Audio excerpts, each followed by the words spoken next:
మనం సూప్ చేసుకున్నాక first 10 glass water వేసి మనం కొంచెం సాల్ట్ వేసుకోవచ్చు. వాటర్ బాయిల్ అవ్వాలి. నెక్స్ట్ కార్న్, క్యారెట్, బీన్స్, కొంచెం పంచదార, కార్న్ ఫ్లవర్ వేసుకోవాలి. కొంచెం కార్న్ వేసుకొని మిక్సీ మీద పెట్టుకోవాలి.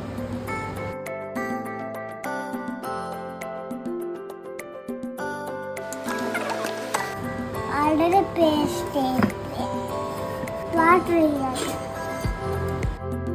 మనం సీవ్ చేసి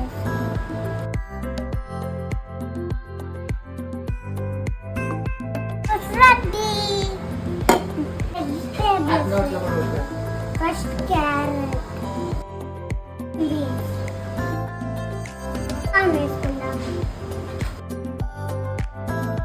ఇప్పుడు మనం బాయిల్ అవ్వే వరకు ఉంచాలి. ఇప్పుడు చూడండి, కార్న్ జ్యూస్ వేసుకొని ఎక్కువ వేసుకోవాలి. కలర్ఫుల్గా ఉంది కదా. వైట్ సపరేట్ చేయాలి. ఇప్పుడు మనం షుగర్ వేసుకోవాలి.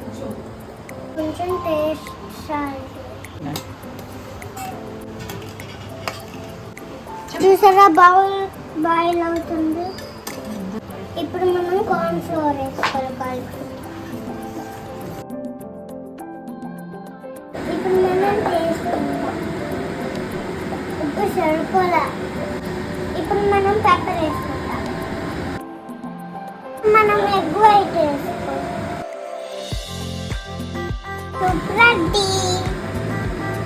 Soup ready.